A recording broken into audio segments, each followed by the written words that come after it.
ध्यान में प्रवेश करने का सबसे सरल तरीका है हमारी सांसें। ये सांसें जिनसे हमारा ये समूल स्थूल शरीर प्राणमय है, जीवित है, कार्य कर रहा है।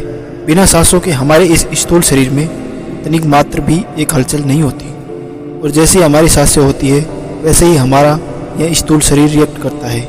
बहुत से लोग सांसों के बारे में बहुत कुछ बताते हैं, परंतु सांसों की गति कैसी होनी चाहिए और प्रत्येक सांस का हमारे इस स्थूल शरीर पर क्या प्रभाव पड़ता है, इसके बारे में बहुत कम लोग बता पाते हैं।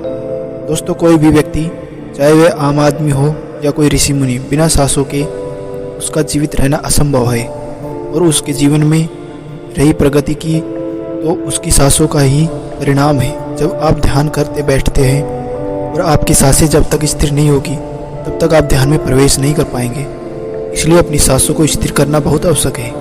कोई भी साधक ध्यान में प्रवेश तब तक नहीं कर पाएगा जब तक वह अपने जीवन की नींव को मजबूत ना कर ले। और जीवन की नींव को मजबूत करने का केवल एकमात्र उपाय है, वह उपाय हमारी सांसें, जिन्हें अध्यात्म प्राण कहता है और ये विज्ञान सांस कहता है।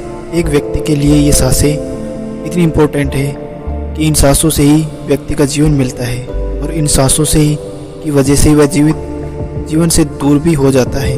विज्ञान कहता है कि एक व्यक्ति जब तक सांस ले रहा है, वह जब तक जीवित है, उसके बंद हो जाने पर व्यक्ति मर जाता है। परंतु अध्यात्म कहता है कि एक व्यक्ति के भीतर जब तक ये सांसें चल रही है, जब तक वह एक स्थूल शरीर में भी जीवित है, उसके बाद जब व्यक्ति के भीतर से यह प्राण रूपी सबसे सांसें खत्म हो जाती है, तब व्यक्ति सूक्ष्म रूप से जीवित होता है। यानी व्यक्ति कभी नहीं मरता, केवल उसका वास्तविक रूप बदल जाता है, क्योंकि ऊर्जा को कभी नष्ट नहीं किया जा सकता। ऊर्जा केवल एक रूप से दूसरे रूप में रूपांतरित हो जाती है, और हमारी आत्मा यह ऊर्जा है।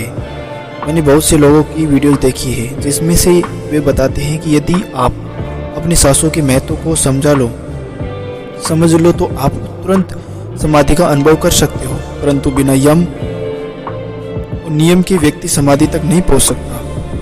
एक व्यक्ति जो ध्यान कर रहा है उसके लिए यम और नियम का पालन करना बहुत आवश्यक है। यम और नियम का पालन करके ही आप ध्यान की गहराई और ध्यान में प्रवेश कर सकते हैं।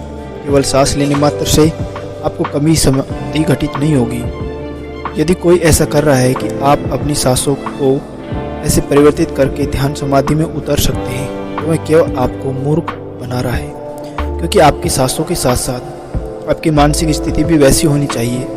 किसी व्यक्ति की मानसिक स्थिति यदि खराब है तो वह उसकी सांसें स्थिर हो ही नहीं सकती।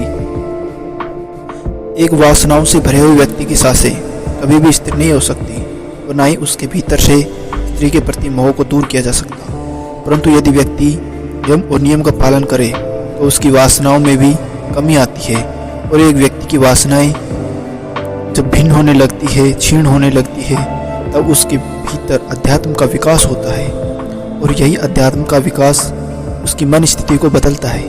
जब मन की स्थिति ठीक होगी तभी आप ध्यान की अवस्था में बैठ सकते हैं, अन्यथा आप कितनी भी कोशिश कर लें, ध्यान की अवस्था में बैठ ही नहीं सकते। चाहे तो आप करके देख सकते हैं, और फिर जैसी स्थिति हो आप कमेंट में बताएं। दोस्तों, यह बात बिल्कुल सत्य है कि जैसे हमारी सांसें होंगी वैसे हमारा यह स्थूल शरीर रिएक्ट करता है, क्योंकि स्थूल शरीर का आधार ही हमारी सांसें हैं, जिसे हम प्राण कहते हैं। यदि आप अपने चारों तरफ नोटिस करो तो व्यक्ति ध्यान मेडिटेशन नहीं करता, उसकी सांसों की गति तीव्र होती है। परंतु जो व्यक्ति ध्यान मेडिटेशन करता है, प्राणायाम करता है, उसकी सांसों की गति धीमी होती है। और आपकी सांसों की गति धीमी होगी, आपके अंदर अध्यात्म विकास के साथ साथ आपकी उम्र भी थमसी जाएगी, क्योंकि जब जितनी ज़्यादा सांसें खर्च करते हैं उतनी आयु हमारी कम होती जाती है। क्योंकि जो भी व्यक्ति इस मृत्यु लोक पर जन्मे हैं वे दिनों, महीनों या वर्षों के लिए नहीं आए, बल्कि इस प्रकृति ने उन्हें गिनकर सांसें दी हैं। और यदि हम अपनी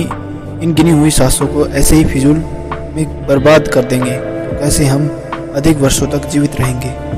यह सांसें हमारे स्थूल शरीर और हमारी आत्मा के बीच एक कड़ी का काम करती है, और इस कड़ी को लंबे समय तक बनाए रखने के लिए हमारी सांसों की गति को सुधारना आवश्यक है।